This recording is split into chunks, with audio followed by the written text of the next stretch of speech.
Bom dia, esse é o 7º dia da nossa jornada espiritual, dos 10 dias de oração.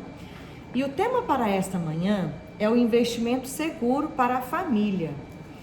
Eu tenho uma pergunta para fazer para você. Como você tem investido os seus bens? Onde você tem investido os seus bens? Você sabia que tudo que nós compramos com qualidades supérfluas, ou seja, tudo que ultrapassa a necessidade, tende a ser um ato consumista. Adquirir o que não é necessário certamente indica falta de contentamento. Vamos ler o que diz a palavra de Deus a respeito disso? Abre sua Bíblia em 1 Timóteo, na carta de Paulo a Timóteo, 1 Timóteo capítulo 6, do verso 6 em diante, e vamos ler. Vamos nesse momento fazer uma oração, enquanto você encontra aí, vamos fazer uma oração e vamos ler o que Deus quer falar conosco nesta manhã. Feche seus olhos assim como você está aí na sua casa. Querido Deus, nesse momento queremos colocar a nossa vida em Tuas mãos. Senhor, visita cada lar que nesse momento assiste a essa live. Fica conosco, perdoa os nossos pecados e neste momento pedimos a unção do Teu Santo Espírito para nos inspirar e nos fazer entender o que o Senhor quer para nós hoje. É o que nós pedimos e agradecemos, em nome de Jesus. Amém. Vamos lá com a leitura? Verso 6. De fato, grande fonte de lucro é a piedade com o contentamento, porque nada temos trazido para o mundo, nem coisa alguma podemos levar dele. Tendo sustento e com que nos vestir, estejamos contentes. Ora, os que querem ficar ricos caem em tentação e cilada, e em muitas concupiscências insensatas e perniciosas, as quais afogam os homens na ruína e perdição. Porque o amor do dinheiro é a raiz de todos os males, e alguns nessa cobiça se desviaram da fé e a si mesmos se atormentaram com muitas dores. Olha o que Deus diz para nós aqui. Nós podemos tirar várias lições deste texto. Eu gostaria de destacar com vocês apenas 3. Aqui nós não estamos criticando o que nós temos ou os bens que estão disponíveis para nós, né?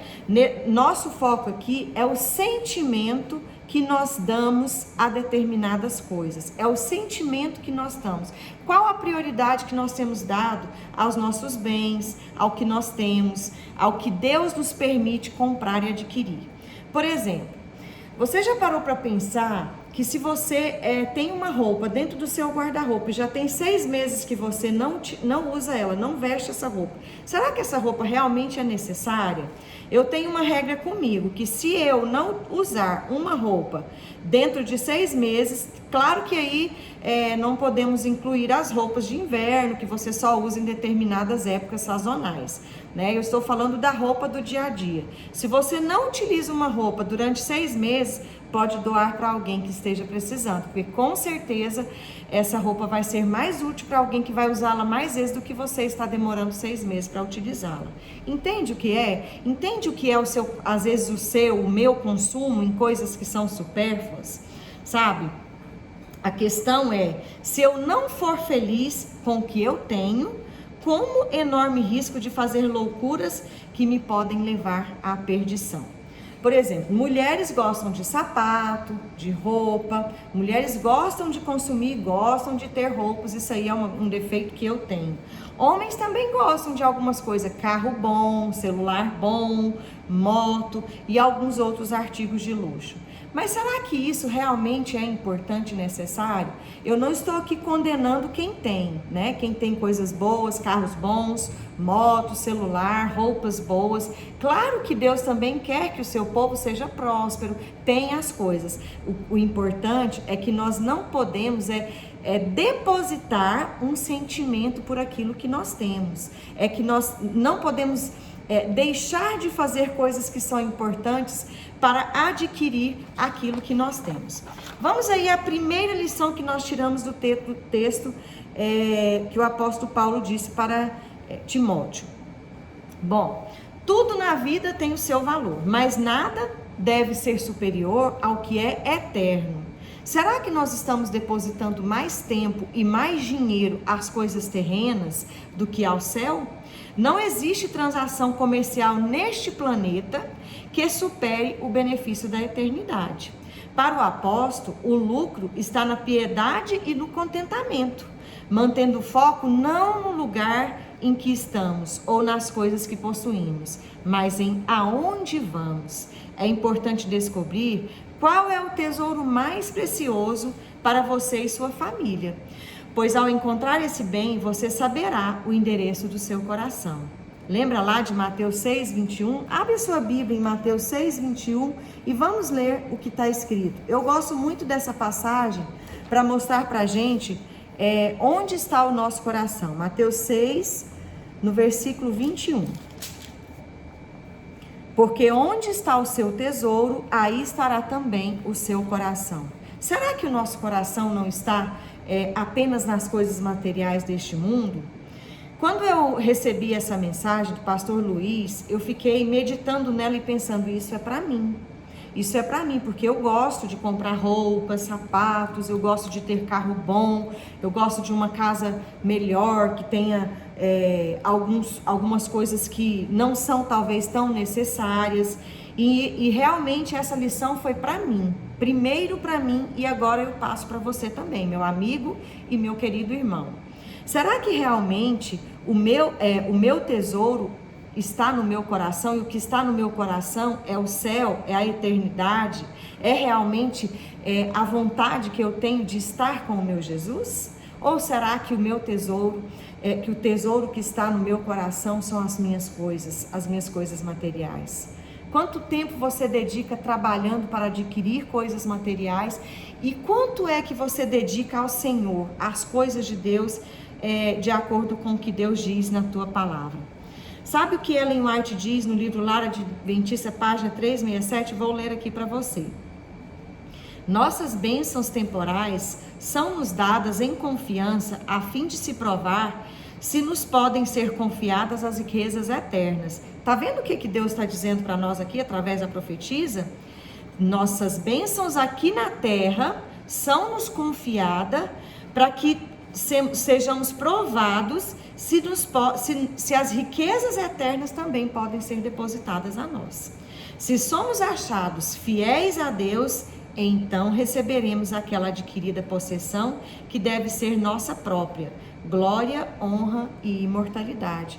Tá vendo? Deus nos diz aqui que nós precisamos as riquezas que nos são confiadas precisam ser as eternas. Nós precisamos, se Deus nos confia alguma coisa aqui, é para saber se essa confiança nos prova a que nós mereçamos ter realmente as coisas eternas, né? Que no caso é a glória, a honra e a imortalidade, uma vida com Jesus, né? Então, foque no que é eterno. Não permita que o seu coração seja levado por desejos temporais. O investimento seguro de sua família deve ser preservado. Mantenha o céu no topo do seu planejamento. Agora vamos para a segunda lição que nós tiramos dessa carta a Timóteo. Elimine os riscos. A falta de contentamento abre espaço para um mal já conhecido por mais de 65,6% dos brasileiros. Você sabe o que é? A dívida. Quantas vezes a gente faz uma dívida para adquirir alguma coisa que a gente não tem, mas que talvez não é necessária? Eu vou dar um exemplo do celular. A gente tem um celular que nos dá vários aplicativos, várias funções. Você pode tirar fotos, você pode usar aplicativos bancários, você pode digitar, você pode acessar a internet, você pode assistir vídeos da TV Novo Tempo e tantas outras coisas boas. Mas às vezes lança um celular mais legal, mais potente, com mais memória, para tirar mais foto, para acessar outros aplicativos, e você vai e fala: nossa, eu quero esse celular, eu preciso desse celular. Às vezes o seu celular, ele te dá o que você precisa, mas você quer sempre mais. E isso eu estou falando para mim. Eu quero mais, eu quero um celular mais potente, um que me dê mais aplicativos. E isso realmente, queridos, a gente faz mesmo, a gente comete esse pecado de às vezes comprar o que não é útil e sim fútil para as nossas vidas. Devemos fugir dessa tentação de fazer dívida, né? Fazer dívida não é o melhor, porque quando a gente faz dívida, a gente deixa de ajudar na causa de Deus. Eu não posso ajudar comprando uma cesta básica para o irmão que está precisando, porque eu estou endividado, eu tenho que pagar as minhas contas em dia. Eu não posso fazer um pacto com Deus, eu vou devolver só o meu dízimo, que é os 10%, porque eu não posso mais gastar com pactuar, dar ofertas a Deus, porque eu tenho gasto, eu tenho que gastar eu tenho que pagar as minhas despesas. Um cristão não pode ter dívidas, então eu não posso, eu tenho que honrar com as minhas dívidas, é assim que o cristão fala. Sabe, o desejo de ter mais para se ter mais é um exemplo ideal para explicar o buraco sem fundo que se chama egoísmo. Para suprir impulsos e desejos, alguns assumem o que não cabe em seu orçamento ou até mesmo o que nem deveriam. Quando nos encontramos sob a direção de Deus, também entendemos que há propósito nos recursos fora de nosso círculo particular. Manter uma vida financeira organizada, longe de excessos e extravagâncias, não apenas me afastará da ruína, mas permitirá que minha casa participe devidamente da missão através dos recursos. Antigamente eu tinha, né, o meu salário, eu recebia, mas eu nunca me contentava com o meu salário, e eu sempre utilizava o valor que existe do cheque especial da minha conta bancária. Então eu falava que eu estava no Jota, meu marido fala que eu sempre ficava no Jota.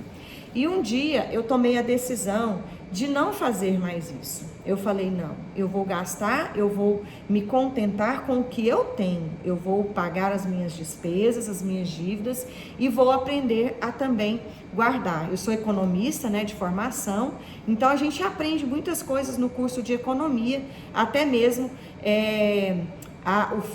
como gastar, como utilizar o seu dinheiro, né? Atividade financeira doméstica, economia doméstica. Então, queridos, eu gostaria de ler para vocês o que Ellen White diz lá no livro Conselhos sobre Mordomia, página 93. Isso também foi muito importante e uma grande admoestação para todos nós. Vi que alguns se têm escusado de ajudar a causa de Deus por terem dívidas. Tivessem eles examinado cuidadosamente seu próprio coração e teriam descoberto que a verdadeira razão de não levarem a Deus oferta voluntária era o egoísmo. Será que realmente é necessário adquirir aquele vestido, aquele sapato? Será que já não temos sapato suficiente? Será que esse celular que eu tenho já não é bom demais, já não dá tudo que eu preciso? Ou será que eu tenho que trocar de celular todo ano? Será que eu tenho que trocar de carro todo ano? Será que eu tenho que ter algo que talvez eu já tenha e não tenha necessidade disso? Muitas vezes a gente deixa de ofertar, de ajudar a Deus, de comprar uma cesta básica para pagar as dívidas que eu fiz, para ter uma vida mais confortável e melhor, talvez não tão necessária quanto fazer as coisas de Deus. A Bíblia diz que nós devemos eliminar esse risco. As lições nas crises da vida só serão aprendidas se eu reconhecer os erros revelados e buscar em Deus a restauração. E essa é a necessidade. Organize sua vida financeira, distancie-se das dívidas e participe da pregação do Evangelho, abreviando a volta de Jesus. Você pode ter certeza que isso vai fazer você ser uma pessoa mais feliz. Isso vai fazer você entender que gastar o seu dinheiro com as coisas de Deus é a melhor opção que temos para este mundo aqui. E eu quero ver Jesus voltar em breve. Então eu preciso aprender a utilizar os meus recursos para a causa de Deus. E a terceira lição que nós aprendemos é arranque desde a raiz. Eu tinha uma plantinha lá em casa que eu ganhei de uma amiga, aquela plantinha que se chama noni. Há alguns anos atrás descobriu-se que noni era uma planta que a gente era uma fruta que se a gente consumisse com suco de uva, a gente evitaria de ter câncer e poderia evitar muitas doenças. Então eu ganhei essa plantinha, plantei na minha casa e ela logo cresceu e deu muito fruto, sempre dava muito fruto. Aí depois eu percebi que ela estava atrapalhando, porque ela era muito grande, o meu quintal é muito pequeno, e ela estava atrapalhando as outras plantas, eu resolvi cortá-la. E eu cortei no tronco, né? Cortei lá no tronco e deixei aquele tronco lá. Quando foi na próxima chuva, depois que choveu, a raiz brotou novamente e nasceu de novo a fruta e começou a árvore, começou a dar fruta novamente. Falei, nossa, essa árvore é difícil de arrancar, hein? E aí cortei novamente na raiz, mas cortei novamente no tronco e ela realmente, novamente brotou. Então eu entendi que eu precisava arrancar a raiz. E aí, quando a Bíblia diz, o apóstolo diz, que o amor do dinheiro é a raiz de todos os males, nós precisamos entender que se a gente não conseguir arrancar a raiz, vai sempre brotar novamente. E aí o que brota quando a gente não arranca a raiz, que é o amor ao dinheiro? Brota mais egoísmo, brota mais o que nós falamos que não é comprar coisas que não são necessárias para a nossa vida. O problema não é o dinheiro que nós temos, e sim o sentimento que nós temos por ele e para as coisas que nós compramos com ele. No texto bíblico, a raiz é utilizada para representar essa dinâmica. Essa é uma poderosa ilustração que nos ajuda a entender o amor ao dinheiro, a raiz, como algo que geralmente não se vê, mas que de maneira significativa alimenta a vida. A semente da palavra do Senhor foi plantada em seu coração, mas às vezes encontra dificuldades para crescer, pois nesse solo ela disputa espaço com o amor ao dinheiro. Às vezes, para tentar resolver a situação, arrancamos algumas plantas e jogamos fora seus frutos, mas se a raiz não for arrancada, elas certamente tornarão a brotar, trazendo consigo seus frutos de apostasia e dores. Precisamos arrancar a raiz do amor ao dinheiro. Mas como arrancar essas raízes do coração? Como vencer o egoísmo? Eu vou ler para você Conselhos sobre Educação, página 200, ver o que a profetisa nos diz, como é que a gente arranca essas raízes do coração. Ensinai que ninguém corrompa suas faculdades no agradar-se e satisfazer-se a si mesmo. Aqueles a quem Deus dotou de habilidade para adquirir meios se acham para com ele na obrigação de empregar esses meios mediante a sabedoria comunicada pelo céu, para a glória de seu nome. Todo dinheiro gasto para satisfação própria ou dada a amigos prediletos que o vão gastar para a satisfação do orgulho e do egoísmo é roubado do tesouro de Deus. Irmãos, muitas vezes a gente gasta com coisas que são supérfluas e fúteis, ao invés de gastar com as coisas de Deus. Quantas vezes a gente deixa de fazer a assinatura da lição da escola sabatina, que é o alimento diário para as nossas vidas, né? Faz parte aí da cesta espiritual para comprar roupa, comprar alguma outra coisa que às vezes é supérflua. Queridos, arranque a raiz, dizimar, pactuar, ofertar e auxiliar os que necessitam são ações indispensáveis na destruição do egoísmo. Cultive o solo de seu coração, permitindo que a palavra do Senhor tenha sempre espaço aberto para crescer e frutificar. A vida aqui desafia constantemente nossa relação com o céu, mas cada dia será apenas mais uma oportunidade para reafirmarmos que pertencemos a Deus. O investimento mais seguro sempre será aquele que liga nossa família às bênçãos da eternidade. A minha mãe sempre deixou comigo o exemplo de devolver o dízimo, de pactuar. Nunca a minha mãe deixou, eu nunca um mês vi a minha mãe deixar de devolver o dízimo, de pactuar, de ofertar. E isso também serviu de lição para mim, e eu tenho ensinado meus filhos a fazer a mesma coisa. E você? É o seu desejo ter o céu como destino mais precioso, juntamente com a sua família, buscá-lo a cada dia? Então vamos juntos dizer sim para uma vida financeira mais organizada, longe de dívidas e mais próxima do Senhor. Eu te convido a lutarmos contra o egoísmo, depositando diante de Deus os nossos recursos, o nosso reconhecimento e a nossa gratidão, desenvolvendo através de dízimos, pacto e ofertas, as ações solidárias, um coração cada vez mais fértil para a obra do Senhor e mais agradecido por tudo que Ele faz. Que Deus abençoe cada um de vocês e que nós possamos, com essa lição, arrancar a raiz de todos os males e entender que Jesus está voltando e que nós precisamos aplicar os nossos recursos à causa dele. Bom dia a todos. O pastor vai fazer uma oração com vocês. Que Deus os abençoe.